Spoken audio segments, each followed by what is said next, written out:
এমন কোনো common guideline কারোর জন্য দেওয়া সম্ভব না যেটার মাধ্যমে সে কি করবে, কোনো একটা জায়গায় যাবে। আপনি জেনেটিকলি আপনি বলতে পারেন কোনো কিছু, এটা সম্ভব না। তো একজনকে আল্লাহ রিকশাওয়ালার ঘরে জন্ম দিয়েছেন, একজনকে আল্লাহ ধনী ব্যক্তির ঘরে জন্ম দিয়েছেন, শিক্ষিত ঘরে জন্ম দিয়েছেন, আলেমের ঘরে জন্ম দিয়েছেন, তারপরে জালেমের ঘরেও কাউকে আল্লাহ পাঠাইছেন, বিভিন্ন কম্বিনেশন। এখন সেখান থেকে তার জীবনের উদ্দেশ্য কি হবে? আপনি কমন যদি একটা পার্সপেক্টিভ বলেন, সেই পার্সপেক্টিভে আল্লাহ একটা কথাই বললেন যে মানুষ এবং জিনকে আল্লাহ শুধুমাত্র প্রেরণ করছেন ওনার ইবাদত করে। That is the purpose of life. How to do this thing, মানে পারপাসলেস হয়ে যাব না। কেননা বর্তমান সময় সবচেয়ে বড় অভিশাপ হচ্ছিল এই জেনারেশন, আমরা কি পারপাসলেস হয়ে গেছি। কারো উদ্দেশ্য নাই, কোনো রকম কোনো কিছু নাই, দুনিয়াবি উদ্দেশ্য কেউ কিন্তু ধরায় না। সারাদিন একটা ডিভাইস আছে, ওটার মধ্যে বসে খালি দেখতেছে জ্ঞান অর্জন চলছে। সারাদিন সে জানছে এখানে কি হয়, ওখানে কি হয়, এটা হয় সেটা হয়, সেখানে সে ইনভলভ হয়ে যাচ্ছে। তার দুনিয়াবি কোনো এজেন্ডা নাই। কি তার দুনিয়াতে যে তাকে কিছু একটা হতে হবে, তাকে আর্মি অফিসার হতে হবে, তাকে পুলিশ অফিসার হতে হবে, তাকে নেভির অফিসার হতে হবে, প্রকৌশলী হতে হবে, তাকে একজন প্রফেশনাল হতে হবে, অনেক কিছু হওয়ার বিষয় আছে দুনিয়াবি হিসাবে। কিন্তু সে কি পারপাসলেস হিসাবে সে দুনিয়াতে বিচরণ করছে। কেন তাকে আমরা পজিটিভ তো কিছু দিতে পারি নাই, নেগেটিভ সবগুলো জিনিস তাকে কি করে ফেলেছে, ধরে ফেলছে। তো মূলত আজকের যে সাবজেক্টটা হচ্ছিল জীবনের উদ্দেশ্য এবং লক্ষ্য। খুব ইন্টারেস্টিং একটা টপিক, গুরুত্বপূর্ণ বিষয়। আমরা কয়জন এই বিষয় নিয়ে আলোচনা করি নিজেদের সাথে, ডাইরেক্টলি না করে ইনডাইরেক্টলি আমরা করতে থাকি। বেসিক্যালি এই জিনিসটা দেখা যায় যখন পিতামাতা সন্তানকে অ্যাডভাইস করে। তো আমরা যদি এই এক্সপিরিয়েন্সটা, কেন আমরা সবাই ছোট থেকে বড় হয়ে আসছি, আমরা এখানে বিভিন্ন বয়সের মানুষ আছি। তো ছোট থেকে যখন বড় হয়ে আসছি, একটা স্কুলে যাওয়ার পরে একটা রচনা লিখতে হয় সবাইকে। What is your aim in life, তোমার জীবনের লক্ষ্য কী?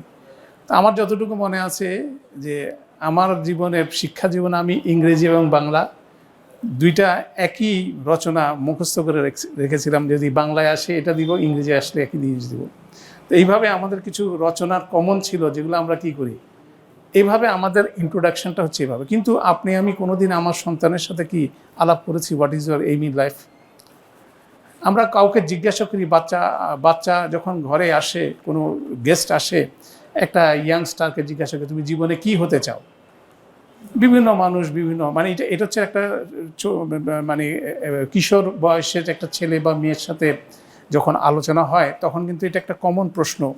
তখন বিভিন্ন আনসার দেয় বাচ্চারা, বিভিন্ন আনসার। এখন বাচ্চারা তো অনেক ইন্টেলিজেন্ট, আগের বাচ্চারা কোনো কিছুই আনসার দিত না, কেন সে জানে না আসলে what is aim in life, সে কী হবে জীবনে, কি হতে চায়, তার ভবিষ্যৎ কী, এটা নিয়ে কিন্তু কোনো রকম আলোচনায় আমাদের সময় আমরা দেখি নাই। আমরা পড়ে গেছি, এখন স্কুলে পড়ছি, স্কুল থেকে ম্যাট্রিক পাস করব, ম্যাট্রিক পাস করে ইন্টারমিডিয়েট পাস করব, তারপর ইউনিভার্সিটিতে ভর্তি হব, এই ধরনের বিষয়গুলো ছিল। তো এখন আপনি যদি জিজ্ঞাসা করেন যে আনসারগুলো পাবেন সেগুলো সব কিছু কি দেখবেন যে সে হতে চায় ইঞ্জিনিয়ার হতে চায়, ডাক্তার হতে চায়, ব্যুরোক্রেট হতে চায়, সরকারি আমলা হতে চায়, পুলিশ হতে চায়, আর্মি হতে চায়, তারপরে খেলোয়াড় হতে চায়। সেখানে খেলোয়াড় হতে গেলে সাথে সাথে কোনো না কোনো প্লেয়ারের নাম আসে, যে ম্যারাডোনা হতে চাই, সাকিব আল হাসান হতে চাই, তাই না?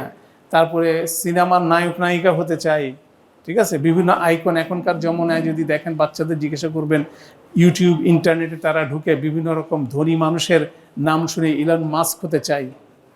আপনার সবগুলো কি কোনো একটা সাকসেস স্টোরি সে দেখে বা তাকে বলা হয়, সেখান থেকে দেওয়া হয়। তো ইন্টারেস্টিংভাবে একটা এরকম রিফ্লেকশনও দেখছিলাম, এটা জাস্ট একটা ফানের জন্য বলছি। আমার ক্লোজ রিলেটিভ ইন্টেলিজেন্ট একটা ছোট বাচ্চা আছে, তাকে জিজ্ঞাসা করা হলো একদিনকে তুমি কি হতে চাও? বলে আমি ভিক্ষুক হব। তো ভিক্ষুক হবা কেন? বলে যে বসে আছে সারাদিন টাকা দিচ্ছে, তার কোনো কষ্ট করা লাগে না, তার পড়তে হয় না, তার কিছুই নাই, তার সেটাই তো সবচেয়ে বেশি। সেটা তার অবজারভেশনের জায়গা থেকে সে বলছে খুব স্পষ্টভাবে সে ভিক্ষুক হতে চায়, কেন তার কোনো এফোর্ট নাই। তো এইভাবে যদি আপনি বর্তমান সময়ে বাচ্চাদেরকে জিজ্ঞাসা করেন, আপনি অনেক ধরনের বিষয় পাবেন। কেউ বলবে ব্যাংকার হতে চাই, তাই না? তো এগুলো যে এই বিষয়গুলো কিন্তু আমাদের এইম ইন লাইফ বলেন, জীবনের উদ্দেশ্য, জীবনের লক্ষ্য, এভাবে কিন্তু ফিক্স আপ হয় কোনো রকম গাইডেন্স ছাড়া, কোনো রকম চিন্তা গবেষণা ছাড়া। এগুলো কিন্তু মানুষের চিন্তা চেতনা, মানে মানুষ সাকসেসফুল কোনো কিছুকে দেখলে সেরকম কিছু একটা হতে চায়। এটা হচ্ছিল মানুষের কি নর্মাল আচরণ হচ্ছে, এটা বিভিন্ন বয়সে মানুষের এটা হয়। এবং তারপরে এমনও হয় যে আপনি সন্তানকে আপনি কার মতো হতে চান, আপনার জীবনের এক্সপিরিয়েন্স থেকে আপনি বলছেন যে আপনার সন্তানকে বলেন ডাক্তার হও, ঠিক আছে? অনেক সন্তান ডাক্তার হতে চায় না কেন? তার বাবা মা ডাক্তার। অনেক সন্তান টিচার হতে চায় না, তার বাবা মা টিচার। কেন? তার টিচার শিক্ষকতা জীবনের কঠিন সংগ্রাম দেখে সে বলছে আমি যাই হই না কেন হই, আমি কোনোভাবে শিক্ষক হব না। ডাক্তারের সন্তানরা বলে আমি যাই হই না কেন হই, আমি কোনোভাবে কি হব না, ডাক্তার হব না। তার এগুলো কিন্তু কন্টিনিউয়াস পজিটিভ নেগেটিভ বিভিন্ন রকম বিষয় নিয়ে আমাদের জীবনের উদ্দেশ্য, লক্ষ্য, এগুলো নিয়ে আমরা কিন্তু বেসিক্যালি ব্যস্ত, নিজেরা ডিফাইন করতেছি। করতে করতে যখন বয়স হয়ে যায়, এখন আপনাকে জিজ্ঞাসা যদি করা হয় আপনার জীবনের লক্ষ্য কী, তখন আপনি বলবেন কি জীবন তো শেষ হয়ে গেল, জীবনের লক্ষ্য আর উদ্দেশ্য দিয়ে আর কি করব। দ্যাট মিনস এখন পর্যন্ত আপনার আমার কি জীবনের কোনো লক্ষ্য বা উদ্দেশ্য নাই। তার কারণ হচ্ছিল যে আমাদের ক্লিয়ার পার্সপেক্টিভ নাই। আমরা দেখে দেখে সামনে যেটা দেখছি সেখান থেকে আমরা বিভিন্ন জিনিস ফরমেশন করে নিজের মতো করে কল্পনা করার চেষ্টা করতেছি।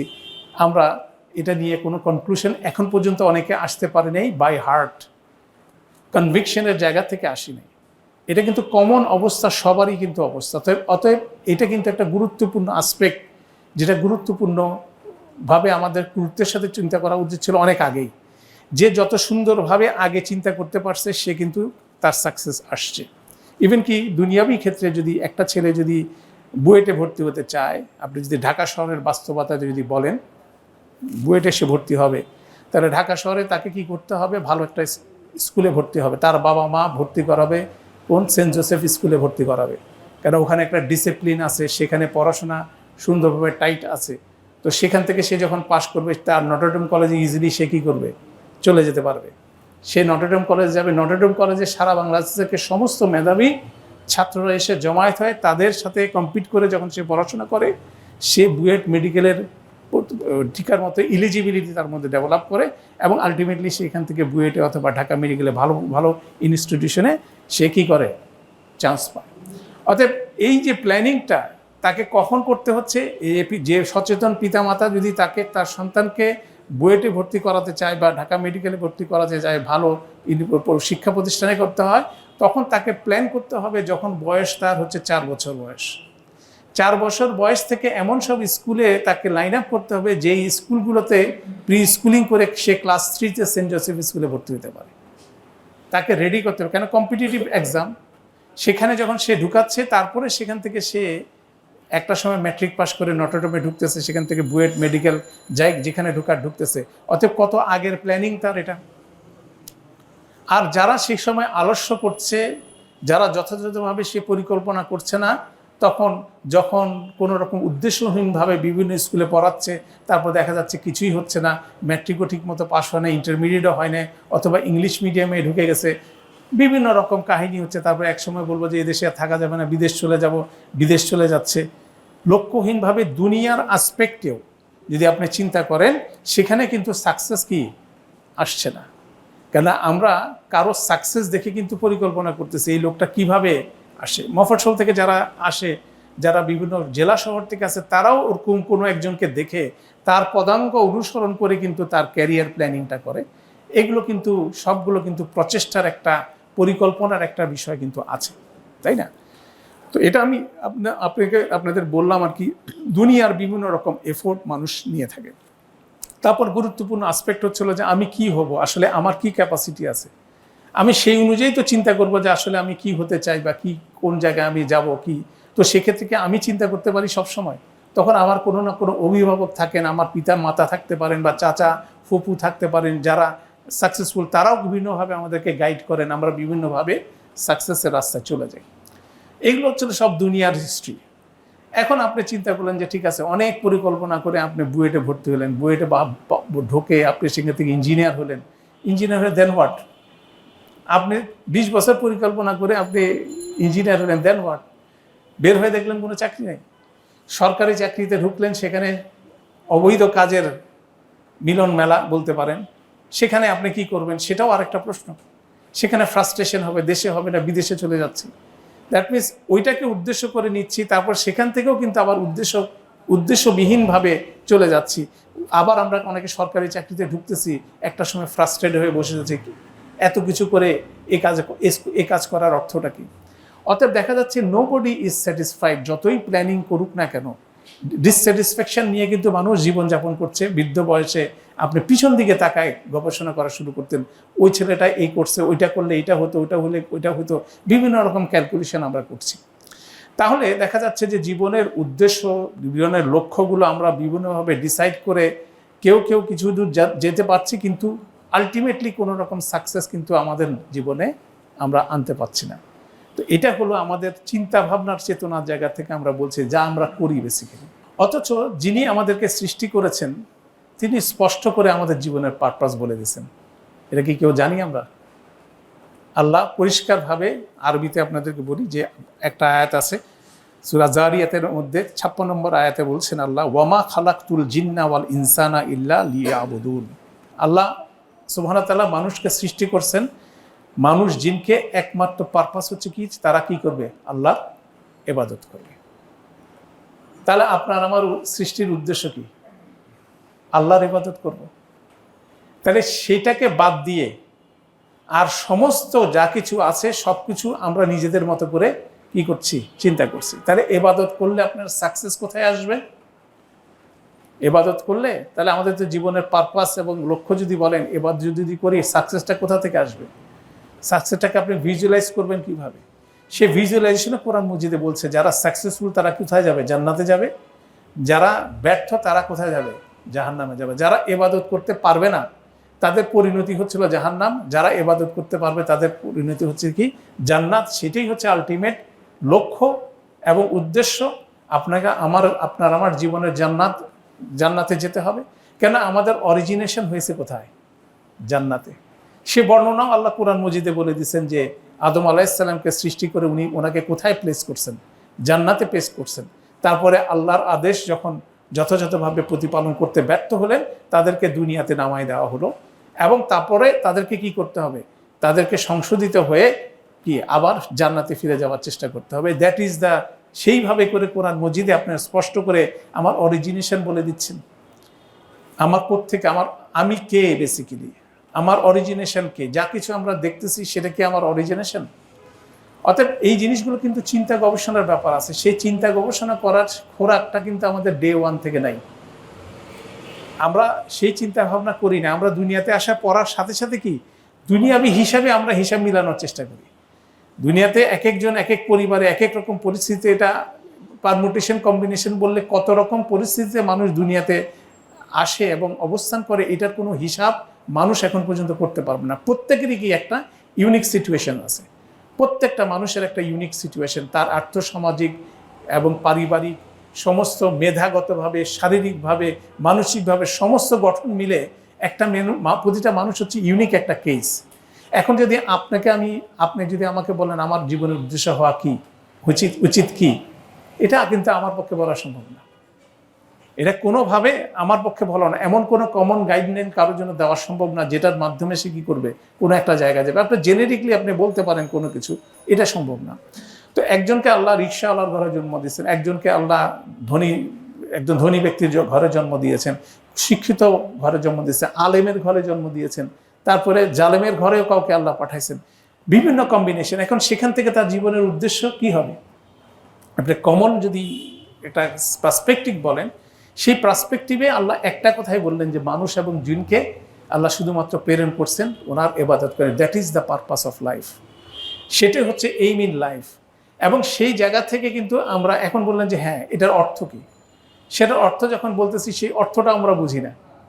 সেই অর্থটাও আমরা বুঝি না যে আল্লাহর ইবাদত করতেই আমাদের পাঠাইছে, তাহলে আমরা কি করতেছি? তাহলে আমরা সমস্ত কাজ বাদ দিয়ে 5 ওয়াক্ত সালাত আদায় করবো, তাইলেই তো এটাই হলো কাজ। কিন্তু ইবাদতের ডেফিনেশন আমরা জানি না। ইবাদতের ডেফিনেশন আছে, সেটার অরিজিনেশন কোথায় হয়েছে সেটা যদি আপনি জানি, তাহলে আমাদের জিনিসটাও কিন্তু টিউন আপ হবে রাইট ওয়েতে। আল্লাহ যখন সমস্ত রু জগৎকে সৃষ্টি করেছেন তখন আল্লাহ বলছেন আমি কি তোমাদের রব না? আল্লাহ তুবি রব্বিকুম। তখন আমরা সবাই বলছি বালা শাহিদ না। That is our origination. অবশ্যই আপনি আমাদের রব, আমরা সাক্ষ্য দিলাম। সেটা কিরকম সময়? সমস্ত রু জগৎ, এখানে আমরা বিভিন্ন বয়সের মানুষ হাজির আছি, আমাদের সবার রুহের বয়স কিন্তু এক, এবং it is almost same to Adam আলাইহিস সালামের। সেই ক্রাউডের মধ্যে আমরা হাজির ছিলাম। আমাদেরকে সবাই আল্লাহ স্পষ্টভাবে প্রশ্ন করছে আমি কি তোমার রব না? আমরা সবাই বলছি বালা শাহিদ না। সূরা আরাফের 172 নম্বর আয়াতে স্পষ্ট করে আল্লাহ সে বর্ণনাটা দিচ্ছেন। তাহলে সেখান থেকে বর্ণনা দিয়ে যে পরিচয়টা আপনার আমার জানা দরকার, সেটা হচ্ছে আল্লাহ হচ্ছে আমাদের রব আর আমরা হচ্ছে আল্লাহর Das. That is the relation. Das কি করবে? রবের ইবাদত করবে। এই জন্য দেখবেন কোরআন মজিদে আল্লাহ সুবহানাহু ওয়া তাআলা যখন পরিচয় করাইছেন আলহামদুলিল্লাহি রব্বিল আলামিন, আলহামদুলিল্লাহ, সমস্ত হামদ হচ্ছে আল্লাহর, যিনি হচ্ছে সমস্ত জগৎসমূহের রব। সেখানে আপনার আমার রিলেশন বর্ণনা করলেন, আর রহমান আর রাহিম মালিক ইয়াউমিদ্দিন। আল্লাহ 3টা আয়াতে পরিচয় দিলেন। এই পরিচয় যখন আমরা পেলাম, আমরা বললাম ইয়্যাকা না'বুদু, আমরা শুধুমাত্র আপনার ইবাদত করব। সেখানের থেকে ইবাদত শব্দটা আসছে। তাহলে ইবাদত শব্দটা মানে হচ্ছিল নিজেকে দাস হিসাবে রিকগনাইজ করা এবং প্রভু হিসাবে কাকে রিকগনাইজ করা? আল্লাহকে রিকগনাইজ করা। যখন দাস হিসাবে নিজেকে রিকগনাইজ করছি, তখন আমার ব্যক্তি স্বাধীনতা বলতে কিছু নাই। আমাকে কন্টিনিউয়াসলি কি প্রভুর ইনস্ট্রাকশন অনুযায়ী চলতে হবে, যেভাবে তিনি চলতে বলছেন, এবং প্রভু কিসে খুশি হন, কিসে অখুশি হন, সেই জিনিসটা তালাশ করতে হবে। সেই জ্ঞানটা আমার জানা দরকার, সেই রিফ্লেকশনটা জানা দরকার। সেটাই হচ্ছিল আমার মূল কাজ। তো এই যে বিষয়টা, এই বিষয়টা কিন্তু আমরা ডে 1 থেকে এটার ব্যাপারে আমরা অ্যাওয়ার না, আমরা এটাতে সচেতন না। কেন? আমার পিতামাতা এ ব্যাপারে অসচেতন, আমার শিক্ষক এ ব্যাপারে অসচেতন, তাই না? আমার আশেপাশে পরিবেশে যারা আছে সবাই অসচেতন। তাহলে এই অসচেতন মানুষকে দেখে আমি রোল মডেল খুঁজে পাই না। আমি রোল মডেলটা খুঁজে পাই না। আমি মনে করি যে ক্রিকেট খেলা যে ভালো খেলে, এটা আমার রোল মডেল। যিনি ভালো ইকোনমিক্যালি সাকসেসফুল, তিনি আমার রোল মডেল। যিনি আমাকে আমাদের সমাজের মধ্যে যারা আধিপত্য বিস্তার করছে, তারা আমার রোল মডেল। কেন? আল্লাহর আনুগত্য করে, আল্লাহর ইবাদত করে আমি সাকসেসফুল মানুষকে কি দুনিয়াতে আমরা দেখি না। অথচ আল্লাহ সুবহানাহু ওয়া তাআলা এই মুসলিম কওমকে, মুসলিম ঘরে আপনাকে আমাকে পাঠাইছেন কি আল্লাহর বান্দা হিসাবে, আল্লাহর দাস হিসাবে দুনিয়াতে কি সবচেয়ে অনুকরণীয় মডেল হওয়ার জন্য কিন্তু আল্লাহ দুনিয়াতে আমাদেরকে পাঠাইছেন। আপনাকে আমাকে ডে 1 থেকে অপরচুনিটি দিয়েছেন কোরআনের সাথে সম্পৃক্ত থাকার জন্য। ডে 1 থেকে একটা মুসলিম পরিবারে জন্ম পাঠাইছেন। দ্যাট মিনস আমার পিতা মাতা মুসলিম, তারা আমাকে ডে 1 থেকে কার সাথে পরিচয় করা দেবে? রবের সাথে পরিচয় করা দেবে। রবের সাথে পরিচয় করা দিয়ে আমাকে ডে 1 থেকে বলবে রবের ইবাদত করতে হবে। রবের ইবাদতের ডেফিনেশনটা আমাকে শেখাবে। আমি সেই পরিবেশে বড় হব। বড় হয়ে আমি কি করব? একমাত্র রবের কি করব? ইবাদত করব। তাহলে সেইভাবে বেসিক্যালি কি হওয়া উচিত ছিল আমাদের? সেভাবে তৈরি হওয়া উচিত ছিল। কারণ সেটাও কোরআন মজিদে আমাদেরকে আল্লাহ সুবহানাহু ওয়া তাআলা বলছেন, তোমাদের মধ্যে একটা উম্মত থাকা উচিত যারা কি ভালো কাজের আদেশ দিবে, মন্দ কাজকে নিষেধ করবে। তোমাদেরকে আমি মধ্যবর্তী নেশন হিসাবে তৈরি করছি, উম্মাতুন ওয়াসাতা হিসাবে তৈরি করছে, যাতে করে তোমরা মানব জাতির জন্য রোল মডেল হও, সাক্ষী হও। সব বর্ণনা কোরআনের মধ্যে আছে। তাহলে কোরআন হচ্ছে আল্লাহর তরফ থেকে কি ইনস্ট্রাকশনস, হেদায়েত, যেটা কিভাবে আমরা আল্লাহর আদেশের অনুকরণ করব সেটা বর্ণিত আছে। সেটা রাসূলুল্লাহ সাল্লাল্লাহু আলাইহি ওয়াসাল্লাম দেখাই গেছেন ওনার সুন্নাহর মাধ্যমে। এই টোটাল প্যাকেজের মধ্যে আমাদের কি প্রত্যেকেরই কি আসা উচিত ছিল। তাহলে দেখা যাচ্ছে যে শুধুমাত্র মানুষ হিসাবে না, মুসলিম হিসাবেও কিন্তু আমাদের কিন্তু এডিশনাল লাইফে কি যোগ হচ্ছে, উদ্দেশ্য লক্ষ্য যোগ হচ্ছে। অথচ আমরা সেগুলোর ব্যাপারে কি গাফেল। আমরা ইন্ডিভিজুয়ালি জানি না, সামষ্টিকভাবেও জানি না, তাই না? তো সেই লেসনটাও কিন্তু আমাদের নাই। অথচ এগুলো কিন্তু খুব একটা বড় লেসন না, খুব সিম্পল লেসন। ডে 1 থেকে যখন পিতা মাতা সন্তানকে বড় করে, শিক্ষক যখন বড় করে, তখন কি করে? প্রতিনিয়ত সেই প্রশ্ন আসে যে দেয়ার ইজ সামওয়ান যিনি আমাদের টেক কেয়ার করছেন, দেয়ার ইজ সামওয়ান যিনি আমাদের সমস্ত রিজিকের ব্যবস্থা করতেছেন, তিনি আমাদের সমস্ত বিষয় কন্ট্রোল করছেন। তার কাছে আমাদের ফিরে যেতে হবে। আমরা প্রত্যেকেই জীবন প্রবাহ দেখতেছি যে একটা মানুষ জন্মগ্রহণ করছে, বিভিন্ন বয়স পার হয়ে এক সময় সে মৃত্যুবরণ করছে। আপনি যদি কবরস্থানে যান, আপনি কি দেখবেন বলেন? ছোট ছোট ফলক দেখবেন, অমুক জন্ম এত তারিখ, মৃত্যু এত তারিখ।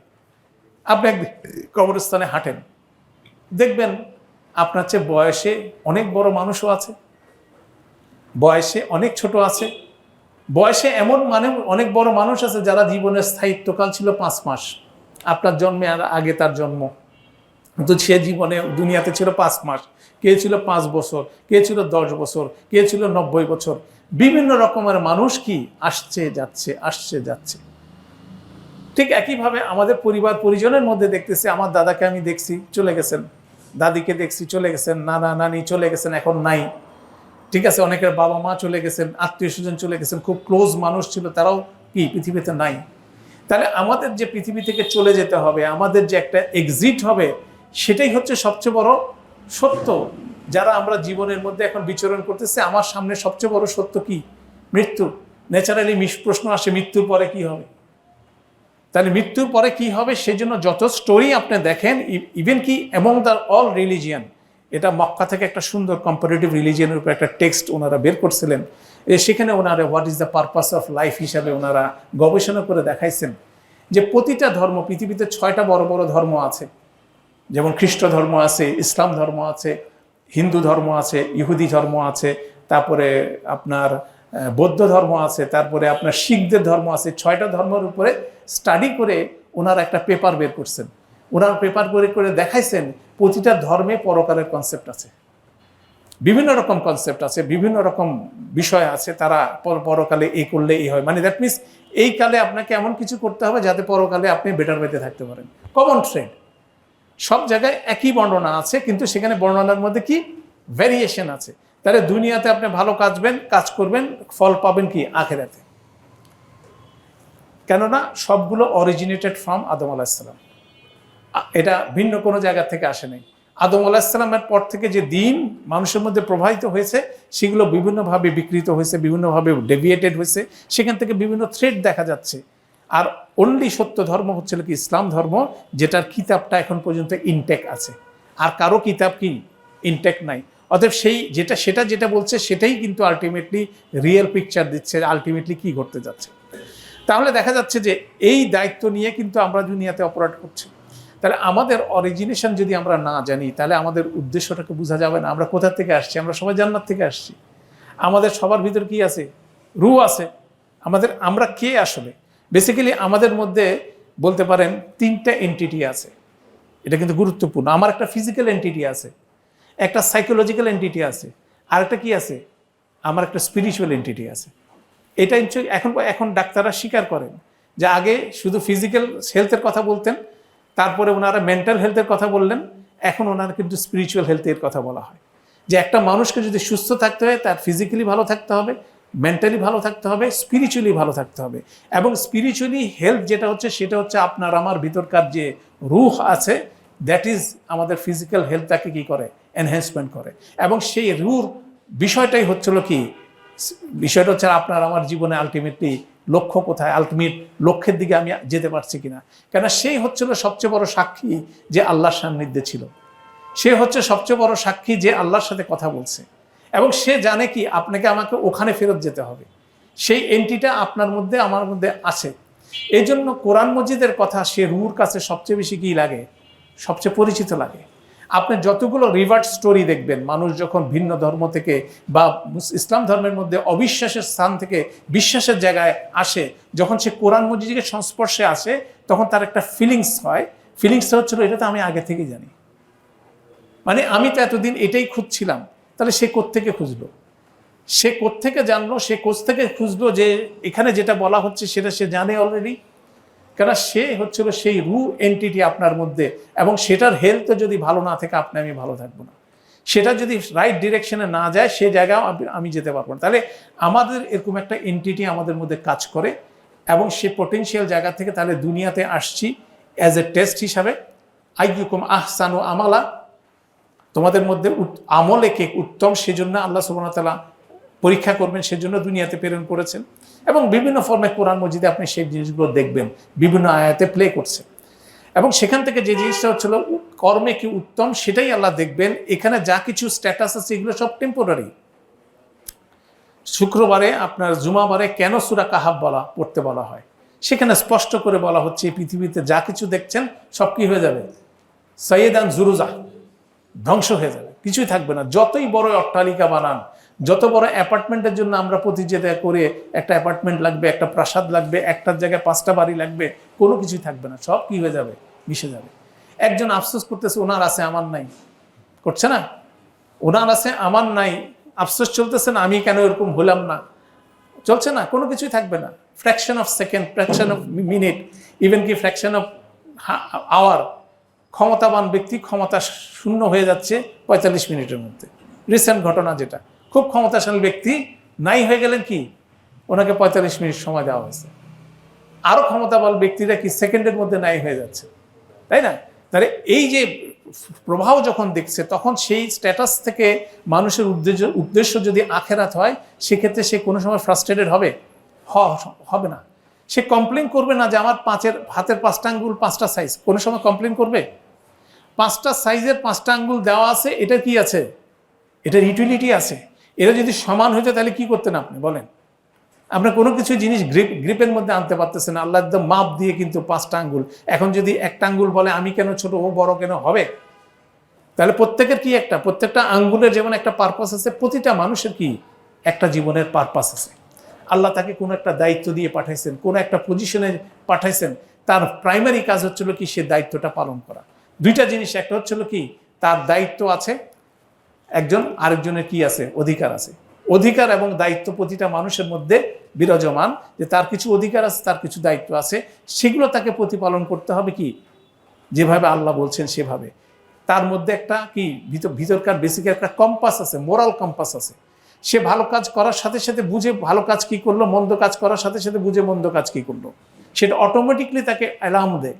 সেইভাবে কিন্তু সে ভালো মন্দকে বিচার করে দুনিয়াতে রাইট জিনিসটা করে, এটাই হচ্ছে কাজ। এবং সে কি আল্লাহর সন্ধানে নিয়োজিত হয়, আল্লাহর সাথে কানেক্টেড হওয়ার চেষ্টা করে, কেন সেটা তার বেসিক। কেন তাকে যে মন্ত্রটা পড়ায় দেওয়া হয়েছে, আমি কি তোমার রব না, অবশ্যই বালা শাহিদ না, এটা কিন্তু তার ইনার সেলফ, যেটা আমরা বলি স্পিরিচুয়ালিটি। এই স্পিরিচুয়ালিটি ভিতরকার আছে। গ্রামের একটা কৃষকের যেমন আছে, এখানে সবচেয়ে পণ্ডিত ব্যক্তিরও তা একই জিনিস আছে।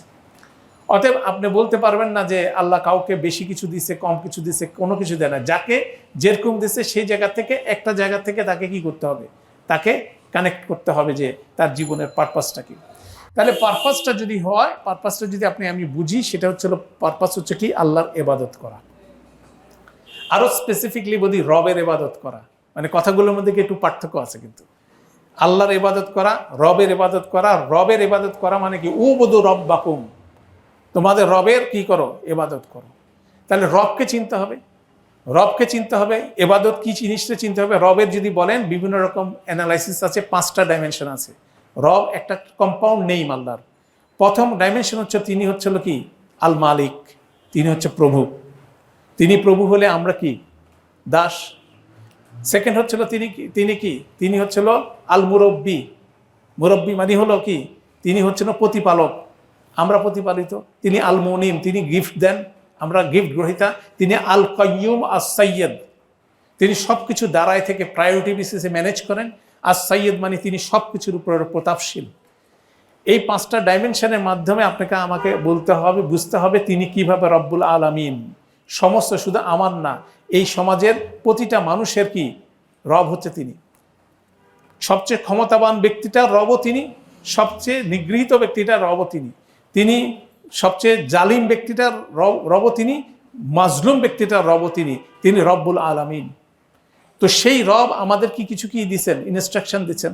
অতএব সেই ইনস্ট্রাকশন আমাদেরকে প্রতিপালন করতে হবে। এইটা হচ্ছে বিষয়, যে ইনস্ট্রাকশনের মধ্যে কি আছে, 5 ওয়াক্ত সালাত আছে, ভালো কাজের বিষয় আছে, মন্দ কাজ থেকে বিরত থাকার বিষয় আছে। এটাকে বিভিন্ন স্কলাররা বিভিন্নভাবে ডিফাইন করছেন। সেখান থেকে গ্রসলি যদি আমরা বলি, ইবনে তাইয়্যিমা রাহমাতুল্লাহ, একজন বিখ্যাত স্কলার, ইমাম ইবনে তাইয়্যিমা রাহমাতুল্লাহ, তিনি 5টা বিষয় ইবাদতের ক্ষেত্রে 5টা বিষয়কে উনি ডিফাইন করছেন। এগুলো অনেক বড় স্টাডি, আমি জাস্ট কুইকলি আপনাদেরকে বলছি। প্রথম হচ্ছিল উপাসনা। উপাসনা শুধুমাত্র আল্লাহর উপাসনা করতে হবে। উপাসনা যদি বাংলা যদি আরেকটু বলেন, ইংরেজিতে ওয়ার্শিপ বলা হয়। ওয়ার্শিপের মধ্যে যে জিনিস হচ্ছে আল্লাহর প্রশংসা করা, ঠিক আছে, আল্লাহর কৃতজ্ঞতা প্রকাশ করা, হামদ করা, তাসবিহ করা, এগুলো একনিষ্ঠভাবে এখলাসের সাথে একচেটিয়াভাবে শুধুমাত্র ওনার করতে হবে। তাহলে অন্য কারো উপাসনা করা, অন্য কারোর প্রতি অন্য কারোর উপাসনা করার কোনো সুযোগ নাই। এবং সবচেয়ে কিছু কিছু জায়গায় আছে অন্য কিছুর কোনো অ্যাকসেপ্টেন্সই নাই। যেমন মসজিদে যখন যাবেন সেখানে অন্য কারো প্রশংসা বিন্দুমাত্র করা যাবে না। মসজিদ কমিটির সভাপতি ওখানে বক্তৃতা দিবেন, আরেকজনের প্রশংসা করে, নট অ্যাকসেপ্টেড। সেখানে এসে এমপি সাহেব এসে বক্তৃতা রাখবে, এমপি সাহেব সম্বন্ধে আপনি ভালো কথা বলবেন, দুইটা বলার কোনো সুযোগ নাই। তাহলে মসজিদ এমন একটা জায়গা যেখানে কারো উপাসনা চলবে না, কারো প্রশংসা বাক্য উচ্চারণ করা যাবে না। ঠিক আছে? তাহলে কতগুলো জায়গা আছে একেবারে absolutely there is not acceptable, তাই না? তাহলে এই বিষয়গুলো কিন্তু একটা গুরুত্বপূর্ণ। তাহলে উপাসনা করতে হবে একমাত্র একনিষ্ঠভাবে, শুধুমাত্র রবের উপাসনা করতে হবে। এটা হচ্ছে একটা পার্ট। এটাকে ইবাদত বললে আমরা কি করব, শর্ট হয়ে যাবে কথাটা। সালাত আদায় করতে হবে শুধুমাত্র কি আল্লাহর জন্য। এবং কোরআনে আয়াত আছে, কুল ইন্না সালাতি ওয়ান নুসুকি ওয়াল মাহিয়া ওয়াল মামাতি লিল্লাহি রাব্বিল আলামিন। ঠিক আছে না? সূরা আরাফের সেই আয়াতের মধ্যে, সূরা আনামের আয়াত 162 নম্বর আয়াতে বলা হচ্ছে সবকিছু শুধুমাত্র আল্লাহর জন্য, সেই একনিষ্ঠতার জন্য। এই জিনিসটা একনিষ্ঠভাবে, একচেটিয়াভাবে শুধুমাত্র উপাসনা আল্লাহর জন্য। সেকেন্ড হচ্ছিল যে আনুগত্য অ্যাবসলিউটলি আল্লাহর। তাই বলে কি মানুষের আনুগত্য করা যাবে না? কেন আমার পিতামাতার কথা শুনতে হবে, আমাদের কর্তৃপক্ষের কথা শুনতে হয়। সেখানে হচ্ছিল গুরুত্বপূর্ণ বিষয় হচ্ছিল যেই আনুগত্য আল্লাহর আনুগত্যের বিপরীতে যাবে সে আনুগত্য করা যাবে না, তাই না? ফর্মুলাটা হচ্ছিল যে আল্লাহর আনুগত্যের বাইরে অন্য কারোর আনুগত্য, যখন কনফ্লিক্টিং সিচুয়েশন তৈরি হবে তখন অবশ্যই কার কি আল্লাহর আনুগত্য করতে হবে। এটা হচ্ছে আরেকটা পজিশন। থার্ড পজিশন হচ্ছিল তাওয়াক্কুল, ভরসা করতে হবে একনিষ্ঠভাবে কার উপরে? আল্লাহর উপরে। আমরা বিভিন্নভাবে বিভিন্ন মানুষের উপর কি করে রিলাই করি, বাবা মার উপর রিলাই করে সন্তান, তাই না? সন্তানের উপর রিলাই করে কি বাবা মা। কিন্তু আলটিমেটলি কোনোভাবে মনে করা যাবে না যে তিনি হচ্ছিল আমার সমস্ত রিলায়েন্সের জায়গা। মূল রিলায়েন্সের জায়গা কোন জায়গা? আল্লাহর উপরে। ওয়া আলাল্লাহি ফালইয়াতাওয়াক্কালিল মুমিনুন, যার ঈমান আছে সে শুধুমাত্র কি আল্লাহর উপরে ভরসা করে। কেননা দুনিয়াতে যার উপরে ভরসা করেন, যা কিছুর উপর ভরসা করেন, সেটা সব কিছু কি হতে পারে? সেটা ব্যর্থ হতে পারে। কিন্তু আল্লাহর উপর ভরসা করলে সেটা কোনো সময় হবে না। এটা হচ্ছে থার্ড পয়েন্ট। ফোর্থ পয়েন্ট হচ্ছিল ভালোবাসতে হবে সর্বোচ্চ পর্যায়ে আল্লাহকে। সর্বোচ্চ পর্যায়ে ভালোবাসতে হবে কাকে? আল্লাহকে। আমাদের বিভিন্ন মানুষের প্রতি, বিভিন্ন বিষয়ের প্রতি আমাদের ভালোবাসা থাকতে পারে, কিন্তু আল্লাহর ভালোবাসা থাকতে হবে সবচেয়ে বড়। ওয়াল্লাযিনা আমানু আশাদ্দু হুব্বাল লিল্লাহ, সূরা বাকারার মধ্যে আল্লাহ বলছে যারা ঈমান আছে তারা সবচেয়ে বেশি ভালোবাসে কি? আল্লাহ। কেন? এটা কন্টিনিউয়াসলি টেস্টেড হয়। আপনাকে যদি জিজ্ঞাসা করি আপনি কাকে ভালোবাসেন, কি ভালোবাসেন, তার উত্তর কি? তার উত্তর হচ্ছিল এখন আপনি যেটা নিয়ে সবচেয়ে বেশি অবসেসড, যেটা নিয়ে, কেউ সন্তান নিয়ে, কেউ ধন সম্পত্তি নিয়ে, কেউ কাজকর্ম নিয়ে, কেউ এটা নিয়ে সেটা নিয়ে, কি সেটা তার মনের মধ্যে ঘুরতেছে। দ্যাট মিনস যেটা মনের মধ্যে বেশি ঘুরে সেটাই হচ্ছিল তাকে। সেখানে কে থাকতে হবে? সেখানে অবশ্যই আল্লাহ থাকতে হবে। আপনার আমার সন্তানকে ভালোবাসতে হবে, পিতামাতাকে ভালোবাসতে হবে, পাড়া প্রতিবেশীর প্রতি আপনার ভালোবাসা থাকতে হবে, কিন্তু আল্লাহর উপরে ভালোবাসাটা থেকে সর্বোচ্চ পর্যায়ে থাকতে হবে। এই চারটা জিনিস বললাম। এখন এই চারটা জিনিস কি আপনার মতো করে করবেন? যেটাকে আমরা বলি টার্মস অফ রেফারেন্স। ইমাম তাইয়ুমা বলছেন এই চারটা জিনিস কিভাবে করবেন এটাও ডিসাইড করবেন কে? আল্লাহ সুবহানাহু ওয়া তাআলা। টার্মস অফ রেফারেন্সটাও হবে কার তরফ থেকে? কিভাবে আপনি আল্লাহর উপাসনা করবেন? আল্লাহ যেভাবে বলবেন সেভাবে। কিভাবে আল্লাহর আনুগত্য করবেন? আল্লাহ যেভাবে বলবেন সেভাবে। কিভাবে আল্লাহর উপর ভরসা করবেন? আল্লাহ যেভাবে বলবেন সেভাবে। কিভাবে আল্লাহকে ভালোবাসেন? আল্লাহ যেভাবে বলবেন সেভাবে। সেটা কিভাবে জানবেন? সেটা তার রসুলের মাধ্যমে আল্লাহ কি দেখাই দিয়েছেন। সেটা কিভাবে করবেন? নবী রসুলদের ইতিহাস থেকে কুরআন মজিদে সে বর্ণনাগুলো সংকলিত আছে। অতএব এই যে ডাইমেনশন, এটা হচ্ছে ইবাদতের একটা ডেফিনেশন বলা হচ্ছে। ইবনে তাইয়্যিমা সেটা খুব সুন্দর করে উপস্থাপন করছেন। এই নিয়মের বাইরে যদি আমরা চলে যাই তাহলে শিরক সংগঠিত হবে, যেটা আল্লাহর কাছে মোটেই অ্যাকসেপ্টেবল না। তাহলে দেখা যাচ্ছে যে ইবাদতের ক্ষেত্রে যে জিনিসটা গুরুত্বপূর্ণ, এগুলো হচ্ছে ব্রড ডেফিনেশন, যেগুলোর মাধ্যমে আপনার আমার জীবনকে ডিফাইন করতে হবে। এখন এই ডেফিনেশনের জায়গাগুলোকে এক এক বয়সে, এক এক প্রফেশনে মানুষকে কি করতে হবে? বারবার আপনাকে রিমাইন্ড করতে হবে।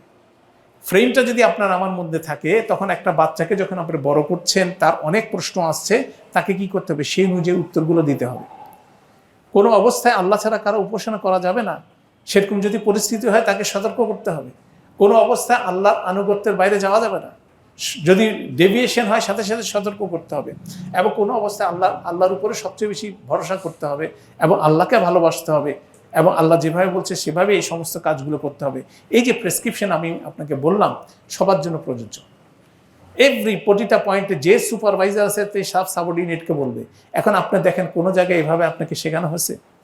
প্রতিটা জায়গায় যারা প্রফেশনালস আছি, আমরা ইঞ্জিনিয়ার আছি, আমরা ডাক্তার আছি, আমরা অ্যাকাউন্টিং প্রফেশনাল আছে, আমরা বিভিন্ন প্রফেশনাল আছে, আমাদের প্রফেশনাল এথিক্সের কোনো জায়গায় পড়াশোনা করছেন? আপনার এডুকেশন ইনস্টিটিউশন কি কোথায় আপনাকে প্রফেশনাল এথিক্স পড়াইছে? কোনো জায়গায় কিন্তু পড়ায়নি। বাংলাদেশে আশ্চর্যজনক বিষয় হচ্ছিল প্রফেশনাল এথিক্সটা সবচেয়ে নেগলেক্টেড, পড়াইতো না এবং সেটাকে পড়তেও রাজি না। অথচ আপনি বিদেশে গেলে দেখবেন যারা বিধর্মীরা প্রতিটা সাবজেক্টের মধ্যে প্রফেশনাল এথিক্সটা একটা major part of their study. যে আপনি যা কিছু শিখছেন এটাকে এথিক্যালি সেটাকে কিভাবে আপনি ইমপ্লিমেন্ট করবেন।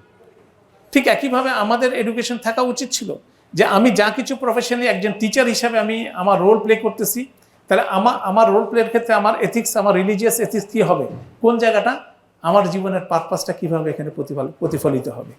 একজন শিক্ষক হিসাবে আমরা কিভাবে আল্লাহর আব্দ হিসাবে আল্লাহর ইবাদত করতে পারি, একজন ইঞ্জিনিয়ার হিসেবে কিভাবে করতে পারি, একজন ডাক্তার হিসেবে কিভাবে করতে পারি, একজন অ্যাকাউন্টিং প্রফেশনাল চার্টার্ড অ্যাকাউন্ট হিসেবে কিভাবে করতে পারি, একজন রাজনীতিবিদ হিসেবে কিভাবে করতে পারি। তাহলে প্রতিটা জায়গায় কিন্তু এথিক্যাল এই তিনটা আঙ্গিকে কিন্তু স্পেসিফিকলি আপনাকে আমাকে সে জিনিসগুলো করতে হবে। তখন আমরা বুঝবো how to do this thing, মানে পারপাসলেস হয়ে যাব না। কেননা বর্তমান সময় সবচেয়ে বড় অভিশাপ হচ্ছিল এই জেনারেশন, আমরা পারপাসলেস হয়ে গেছি। কারো উদ্দেশ্য নাই, কোনো রকম কোনো কিছু নাই, দুনিয়াবি উদ্দেশ্য কেউ কিন্তু ধরায় না। সারাদিন একটা ডিভাইস আছে, ওটার মধ্যে বসে খালি দেখতেছে জ্ঞান অর্জন চলছে। সারাদিন সে জানছে এখানে কি হয়, ওখানে কি হয়, এটা হয় সেটা হয়, সেখানে সে ইনভলভ হয়ে যাচ্ছে। তার দুনিয়াবি কোনো এজেন্ডা নাই, কিন্তু তার দুনিয়াতে যে তাকে কিছু একটা হতে হবে, তাকে আর্মি অফিসার হতে হবে, তাকে পুলিশ অফিসার হতে হবে, তাকে নেভির অফিসার হতে হবে, অথবা তাকে একজন প্রকৌশলী হতে হবে, তাকে একজন প্রফেশনাল হতে হবে, তাকে একজন মেকানিক হতে পারে, অনেক কিছু হওয়ার বিষয় আছে দুনিয়াবি হিসাবে। কিন্তু সে পারপাসলেস হিসাবে সে দুনিয়াতে বিচরণ করছে। কেন তাকে আমরা পজিটিভ তো কিছু দিতে পারি নাই, নেগেটিভ সবগুলো জিনিস তাকে করে ফেলেছে, ধরে ফেলছে। এটা হচ্ছে সবচেয়ে অ্যালার্মিং বিষয়। এখন ওভার ইনফরমেশন ফ্লোর এই জগতে আমাদের হচ্ছে, কন্টিনিউয়াসলি আমরা ডাইলিউটেড হচ্ছি, আমরা কিন্তু পারপাসলেসনেসের দিকে চলে যাচ্ছি। কেন এত কিছু করতে হবে, এত কিছু অপশনস, আমি কোনটা করব সেটা বুঝতে পারছি না।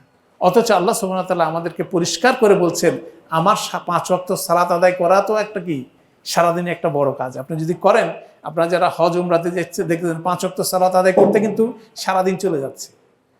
এটাও একটা কিন্তু টাইমলি মসজিদে যায়, মসজিদুল নববী বলেন, মসজিদুল হারামে যায়, যদি আপনার সালাত আদায় করে আপনার সারাদিন ম্যানেজমেন্টে কিন্তু আপনার সারাদিন চলে যাচ্ছে। তাহলে 5 ওয়াক্ত সালাত আদায় করা, বিটুইন দ্য সালাত আপনার আমার রেসপন্সিবিলিটি আছে, আরেকজনের অধিকার আছে, আপনার নিজের অধিকার আছে, এই সবগুলো ম্যানেজ করে আপনি প্রফেশনালি রান করছেন, সেখানে আপনার সময় যাচ্ছে। তো এগুলো কিন্তু গুরুত্বপূর্ণ। এবং কি পারপাসে, যেমন বেসিক পারপাস যদি আপনি বলেন, প্রত্যেকটা মানুষের একটা, যেমন একজন মহিলার পারপাস আছে, জেনেরিকভাবে একটা মহিলার কি পারপাস বলেন, তার একটা ক্যাপাসিটি আছে, সে পারলে সে দুনিয়াতে নিয়ে আসে, মানুষ নিয়ে আসে, তাই না? একটা মহিলার এক্সক্লুসিভ ক্যাপাসিটি একটা পুরুষের পক্ষে দুনিয়াতে মানুষ আনা সম্ভব? আল্লাহ সেভাবে বানানি। অতএব একটা মহিলা যদি তার মাতৃত্বকে অস্বীকার করে, সে কিন্তু বেসিক পারপাস থেকে বিচ্যুত হয়ে গেছে। এখন আপনি দেখা যাচ্ছে যে যত বেশি শিক্ষিত তত বেশি মাতৃত্বকে করতেছে, ডিনাই করছে। শিক্ষিত হওয়া মানেই হচ্ছিল, ট্র্যাডিশনাল শিক্ষিত হওয়া মানে সে মাতৃত্বকে ডিনাই করছে। তাহলে সে বেসিক পারপাস থেকে সে ডেভিয়েটেড হয়ে যাচ্ছে। একটা পুরুষের বেসিক পারপাস হচ্ছে সে করবে, রাস্তায় বের হয়ে বাইরে এসে করবে, সে জীবিকার অন্বেষণে দৌড়াবে এবং সে জীবিকা আরোহণ করে সে পরিবার চালাবে। সেটা হচ্ছে তার বেসিক ফাংশনালিটি। এখন কোনো পুরুষ যদি সে ফাংশনালিটি থেকে বিমুখ হয়ে যায়, তাহলে তার হচ্ছে বেসিক জায়গা থেকে সে করছে, সে সরে যাচ্ছে। বেসিক তার যে পারপাস, সমাজের মধ্যে পারপাস, তার ব্যক্তিগত পারপাস, সেখান থেকে সে কিন্তু বিচ্যুত হয়ে যাচ্ছে। এইভাবে যদি আপনি আলোচনা করেন, প্রত্যেকটা জায়গায় কিন্তু সবার বেশ পারপাস আছে। এবং দেখেন বাই প্রফেশন বিভিন্ন মানুষ বিভিন্ন প্রফেশনে চলে যাচ্ছে।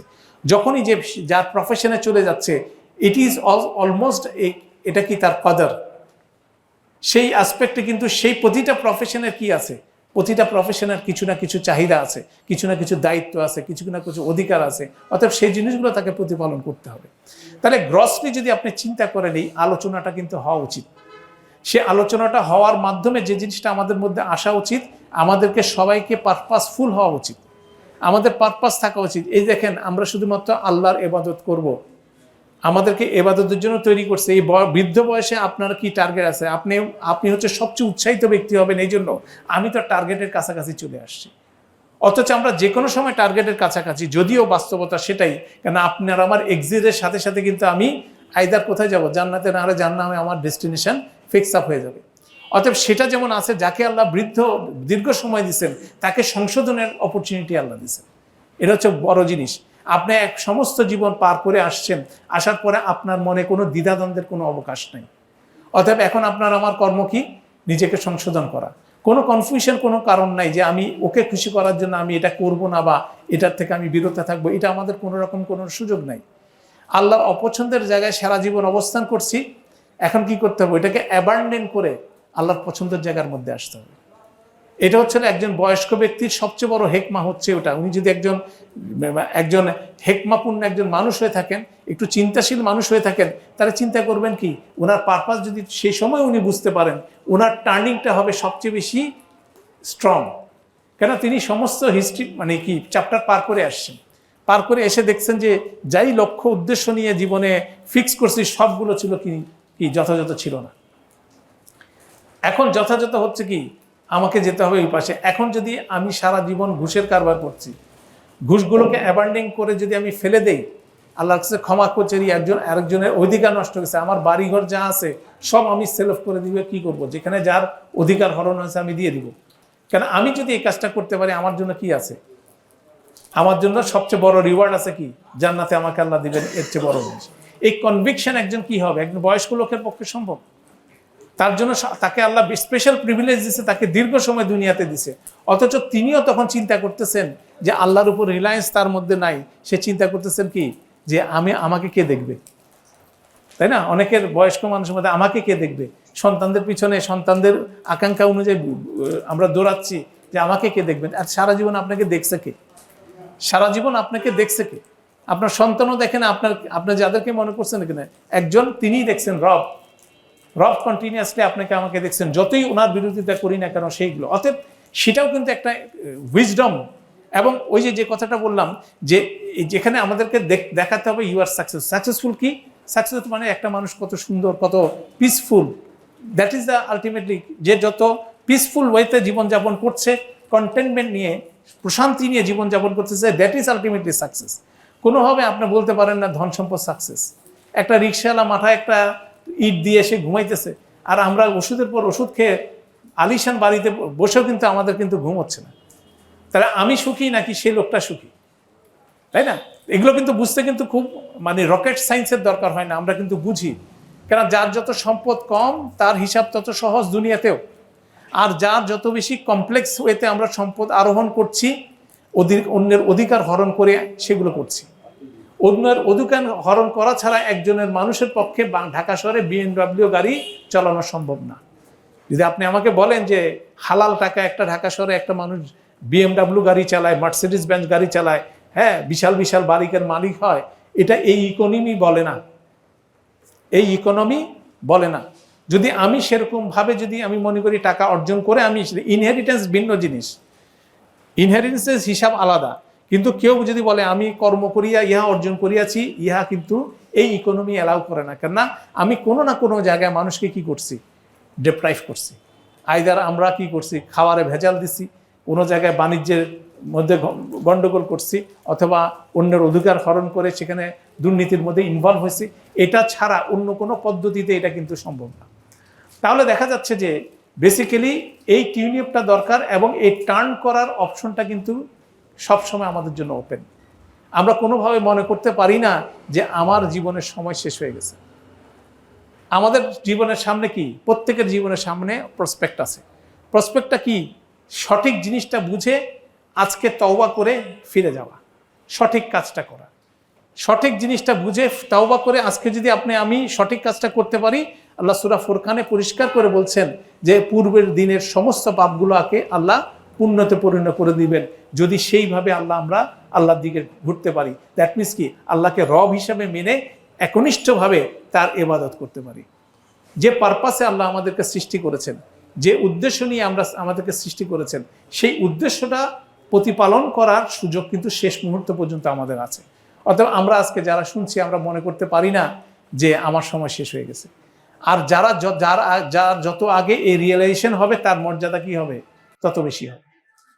আজকে যারা ইয়াংরা এখানে আছি, আমরা যদি মনে করি যে we can change our life, কি হব, আল্লাহর বান্দা হব, একনিষ্ঠভাবে আল্লাহর ইবাদত করব, that is the basic guideline.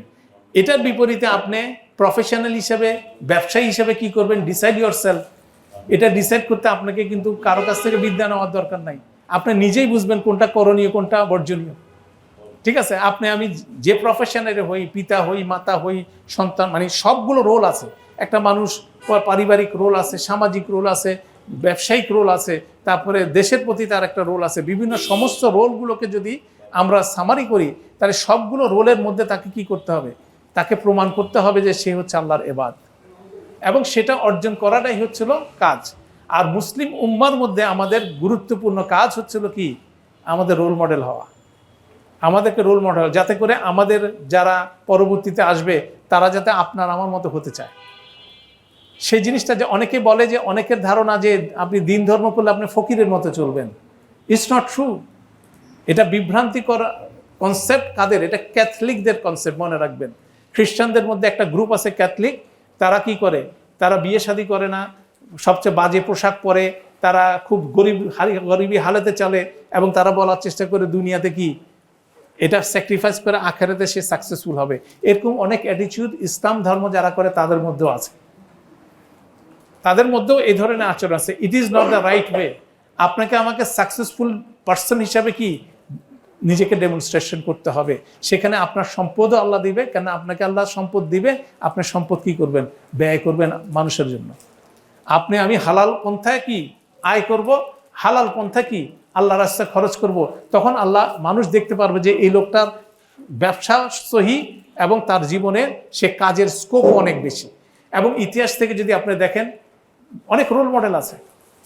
রাসূলুল্লাহ সাল্লাল্লাহু আলাইহি ওয়াসাল্লাম সাহাবীর মধ্যে বিভিন্ন জন বিভিন্ন টোনে আছে। আবু বকর রাদিয়াল্লাহু তাআলা আনহু একরকম ফ্লেভার, ওমর রাদিয়াল্লাহু তাআলা আনহু একরকম ফ্লেভার, ওসমান রাদিয়াল্লাহু তাআলা আনহু একরকম ফ্লেভার, আলী রাদিয়াল্লাহু তাআলা আনহু একরকম ফ্লেভার। সবার ফ্লেভার কিন্তু একরকম না। বিভিন্ন পারপাসে বিভিন্ন মানুষের সবচেয়ে সাকসেসফুল ব্যবসায়ী ছিলেন কি, ওসমান রাদিয়াল্লাহু তাআলা আনহু। এভাবে যদি সাহাবীদের মধ্যে দেখেন, সেখানে কিন্তু অনেক ধরনের ফ্লেভার আপনি পাবেন।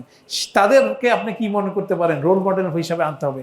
সেটা করতে হলে কি হবে, সেটা করতে হলে অবশ্যই কিতাব সম্পর্কে ভালো জ্ঞান লাগবে, কোরআন সম্পর্কে ভালো জ্ঞান লাগবে। শুধু রিডিং করে মুখস্থ করে কাজ হবে না, সেটার উপর চর্চা রাখতে হবে। এবং দুনিয়ার যে হিসাবটা আছে, দুনিয়ার যে এক্সপার্টিজ আছে, সেখানে আপনাকে 1 নম্বর ইঞ্জিনিয়ার হতে হবে, 1 নম্বর ডাক্তার হতে হবে, 1 নম্বর অ্যাকাউন্টেন্ট হতে হবে, 1 নম্বর প্রফেশনাল হতে হবে, 1 নম্বর রাজনীতিবিদ হতে হবে। সবগুলোতে কি হতে হবে, মুসলিমদেরকে 1 নম্বর হতে হবে। সেটা কিসের মাধ্যমে হবে? অবশ্যই জ্ঞান চর্চার মাধ্যমে। জ্ঞান চর্চা ছাড়া কোনো কিছুই অর্জিত হবে না। ইসলামের মূল বিষয় হচ্ছিল আপনাকে আমাকে জ্ঞান চর্চা নিজেকে কি করতে হবে, যথাযথভাবে সেই প্রচেষ্টা দিতে হবে। সেই জন্য এডুকেশন সিস্টেম যদি আপনি দেখেন, সব জায়গায় কিন্তু মাদ্রাসা সিস্টেমের এক ধরনের ক্রাইসিস, আর নন মাদ্রাসা সিস্টেমের আরেক ধরনের ক্রাইসিস। তো আমাদের অবশ্যই লং টার্ম চিন্তা করতে হবে। মানে এটা কোনোভাবে শর্ট টার্ম ইস্যু না, যে আজকে বললেন কালকে এটা পরিবর্তন হয়ে যাবে, এমন না। কিন্তু আপনাকে আমাকে চিন্তা করতে হবে 50 ইয়ার্স পরে এই সমাজ কিভাবে দাঁড়াবে।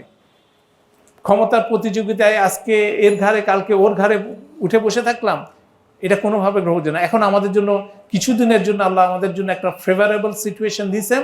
এই ফেভারেবল সিচুয়েশনটাকে ইউজ করে আমাদেরকে সর্বপ্রথম যে জিনিসটা আগায় নিতে হবে, সেটা হচ্ছে আমাদের এডুকেশন সিস্টেম। কোরআনের সাথে আমাদের যে এডুকেশন সিস্টেম, সেটার যে প্রচার, সেরকম একটা উপলক্ষে আজকে আমরা এভাবে ওপেন একটা স্পেসে হালাকা করার আল্লাহ সুযোগ দিচ্ছেন। আজ থেকে 1 বছর আগে এটা করতে গেলে 10 বার চিন্তা করতে হতো, তাই না? তো এইগুলোকে, অপরচুনিটিগুলোকে কাজে লাগায় সেখানে নিজেদেরকেও শিক্ষিত হতে হবে। এবং বিভিন্ন মাসের, এটা এমন না যে শুধু বাচ্চারা পড়বে। আমরা যে বয়সের মানুষ আছি প্রত্যেকে, কারণ রাসূল সাল্লাল্লাহু আলাইহি ওয়াসাল্লামের সাহাবীদের ম্যাক্সিমাম বয়স ছিল আমাদের চেয়ে বেশি। সে বয়সে ওনারা কোরআন মজিদ মুখস্থ করে কোরআনের উপর আমল করে অনেক কিছু ওনারা করছেন। অতএব আমাদের কারো বয়স শেষ হয়ে গেছে এটা চিন্তা করার কিছু নেই। অতএব আমরা যে অপরচুনিটিটা পাইছি সেটাকে লং টার্ম পার্সপেক্টিভে আমাদের ইমপ্লিমেন্টেশন করা উচিত, যে কোরআনিক এডুকেশনের উপর এমফেসিস দেওয়া উচিত। অবশ্যই প্রফেশনাল এথিক্স যেটা আমরা বললাম সেটা ইন্ট্রোডিউস করা উচিত। বিজনেস এথিক্সগুলো কী হওয়া উচিত ইসলামিক পার্সপেক্টিভ থেকে সেটার প্রচার হওয়া উচিত, কেন সেটার মাধ্যমে মানুষ কি এই দিনের প্রতি আকৃষ্ট হবে।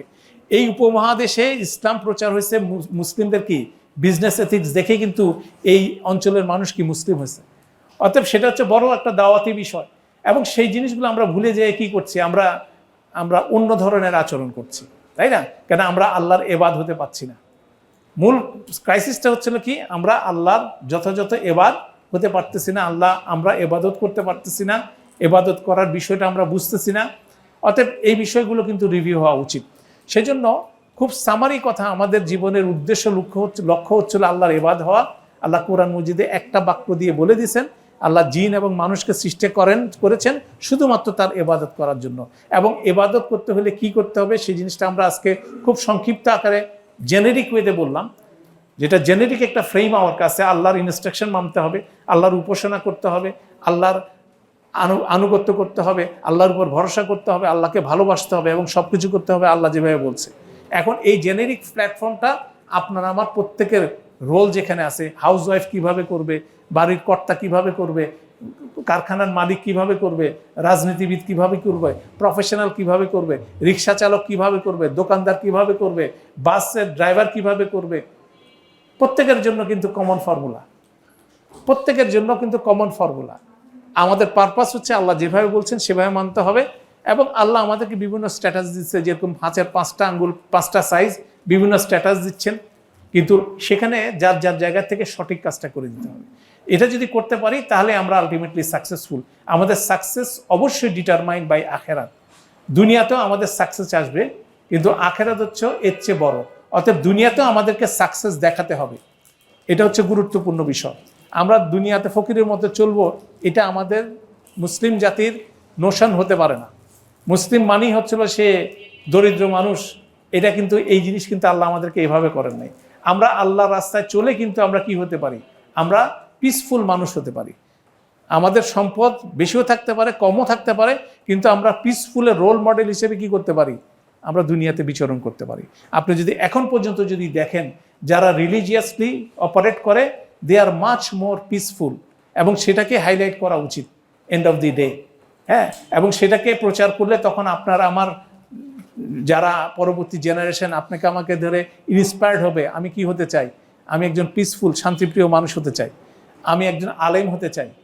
কেন আলেমদেরকে সেভাবে রিফ্লেক্ট করতে হবে। কেন আলেম হতে চায় কয়জন বলেন?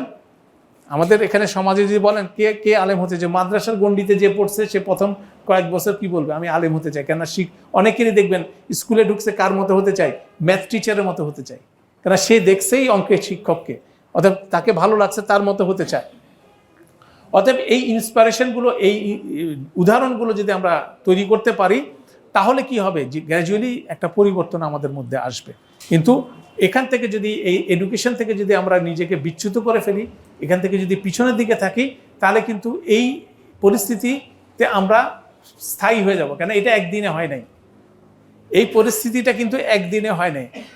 আপনি 100 বছর আগের কথা চিন্তা করেন, তখনকার পরিস্থিতি কি ছিল, এটা কিন্তু এভুলেট করতে। আপনি নিজের ইতিহাস চিন্তা করেন, আপনি যখন ছোটবেলায় ছিলেন তখন কি চলতো, তখন মানুষ কিভাবে চিন্তা করতো, তখন রাইট ওয়েতে চিন্তা করতে পারে না দেখে আজকে আমাদের এক অবস্থা। এখন আলহামদুলিল্লাহ নিউ জেনারেশন চিন্তা করছে, আমরা ওদের সময় যেটা ছিল যেরকম অবস্থা ছিলাম, এখনকার জেনারেশন আমাদের চেয়ে, আমি বলবো আমাদের চেয়ে বেটার পজিশনে আছে। এখন আমাদেরকে ভালো হইতে হবে, মানে আমাদেরকে রাইট ট্র্যাকে আসতে হবে, আমাদের উদ্দেশ্য পারপাস পরিবর্তন করে তাদের সাথে অ্যালাইনমেন্টে আসতে হবে, যাতে করে এই ফোর্সটা কি আরও শক্তিশালী হয়, তাই না? আল্লাহ আমাদের জন্য সহজ করুন। তো আমরা সবাই চেষ্টা করব যে সঠিকভাবে আমাদের জীবনের হোয়াট ইজ দ্য পারপাস এটা নিজে বোঝা এবং আরেকজনকে বোঝানোর চেষ্টা করা, এবং আমাদের যারা সন্তান সন্ততি আছে তারা যে এডিশনাল রেসপন্সিবিলিটি নিয়ে দুগুণে অপারেট করছে সেটা বোঝা জরুরি। এটা যদি না বুঝি তাহলে কিন্তু ওরকম পারপাসলেস হিসাবে কি জীবনে অপারেট করছি, যেটা আমাদের জন্য অভিশপ্ত একটা জীবনের দিকে আমাদেরকে ঠেলে দিচ্ছে। আল্লাহ আমাদেরকে সবাইকে সহজ করুন এবং আমাদেরকে হেদায়েতের পথে পরিচালিত করুন। সুবহানাকাল্লাহুম্মা ওয়া বিহামদিকা আশহাদু আল্লা ইলাহা ইল্লা আনতা আস্তাগফিরুকা ওয়া আতুবু ইলাইক। আসসালামু আলাইকুম ওয়া রাহমাতুল্লাহ।